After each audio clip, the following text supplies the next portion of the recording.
वो मुंह इधर ऊपर करो बेटा। रुक जाओ। लेकिन ये क्या छाप रहे हो? क्या नाम क्या आपका? कमाल नाम क्या भाई?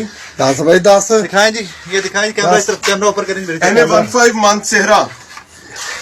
अच्छा जी, ये जी बैलेट पेपर है NA15 मान सेहरा के।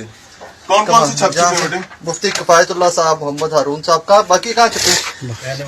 कटो भी कटो तो ये पकड़े जी, ये पकड़े पकड़े जी।